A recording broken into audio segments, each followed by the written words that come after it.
This is going to be so hard for me. Accidents do happen. Blades can get chipped. I'm going to show you how to fix it.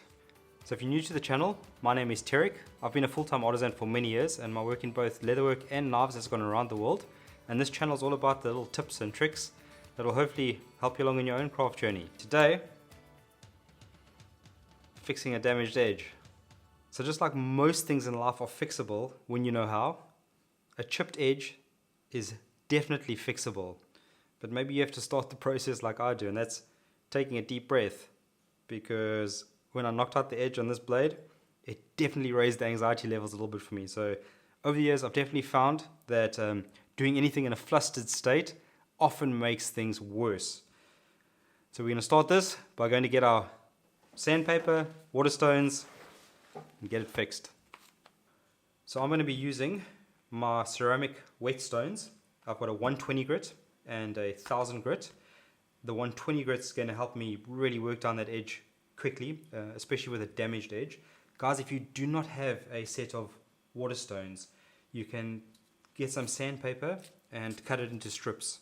I have showed this on previous videos, and you can do the same. A 120 grit and a 1000 grit sandpapers, cut them into strips, and then just stick them down to your piece of granite, marble or glass, and that'll get the job done. So I really like using ceramic stones, because when you give them an initial spray, they're ready to go. You don't have to soak them, and they give a much better feedback for me personally on my sharpening style on the steel. Let me come over to your side quickly and show you what we're going to be trying to achieve.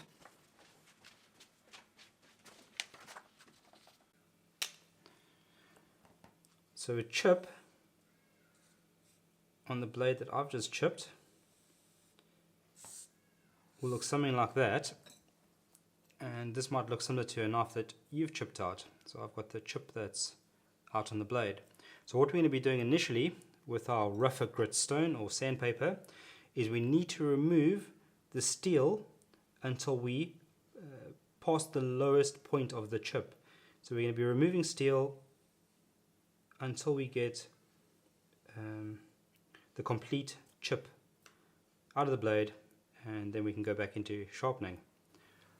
So a really easy way to get your sharpening angle: hold your blade up at 90 degrees, half that, which will give you 45 degrees, half that again will give you 22.5, drop that a little bit more, and you're going to be in the sweet spot, which is between 15 and 20 degrees.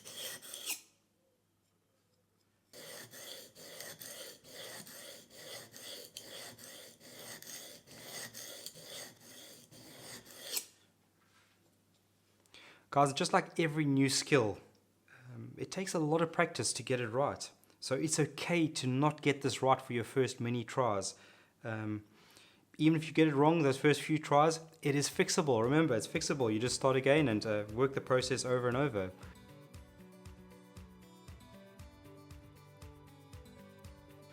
This is one of the benefits of using a high quality ceramic stone.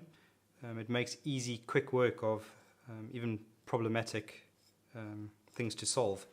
So what I've done now on this first phase is I've completely removed the chip that was placed in the edge. So I've taken the steel from its original edge all the way down to below the lowest line of the chip, and that blade is now ready to be sharpened on a 1000 grit. What do you guys use a Japanese style blade in your leatherworking with the flat edge at the top?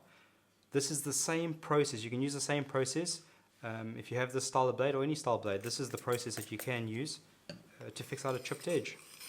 Guys, so again,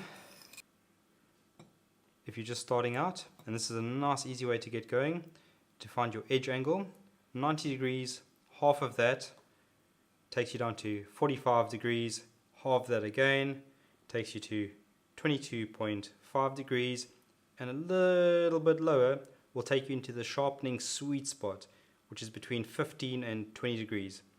This is the angle that I sharpen all my knives at.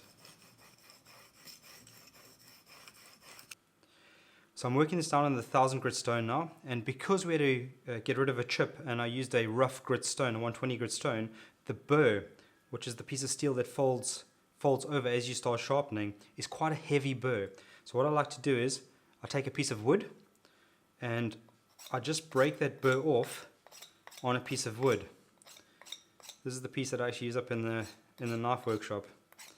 It's done this on many a blade. So all I'm doing is I'm breaking off that burr. So the burr is now, majority of it is gone. And that way when I get back onto the stone now, I can build up a finer burr. I'll break that burr off one more time and work it again. So there's a very, very fine burr. I'll just delicately be able to feel it at the tips of my fingertips.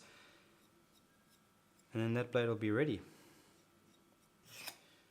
So if you haven't seen it yet, in the last video, I covered sharpening this little blade that I make, and I cover building that burr up in quite a lot of detail. So if you haven't seen that one yet, go and check it out. It will even help you with this one.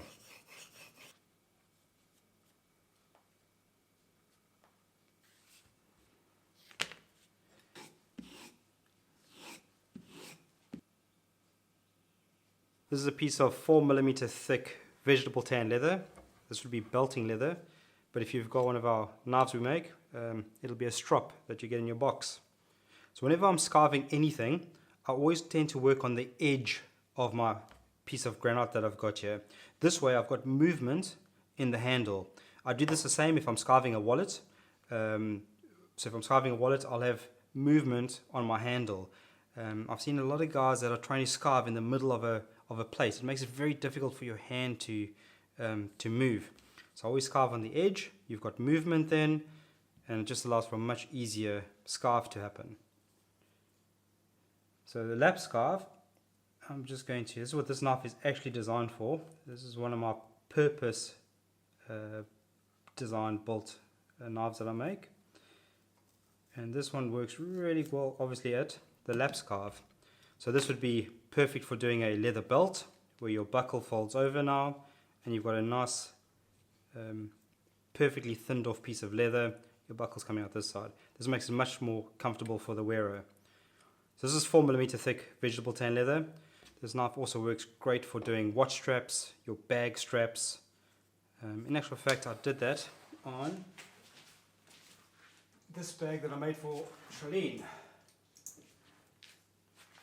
So there would be a lap skive that goes underneath over there, just to give it a nice finished look. So that's on the bag strap. I hope you've enjoyed this video. If you have, please give it a thumbs up below. Leave me a comment, guys. I really love reading your comments.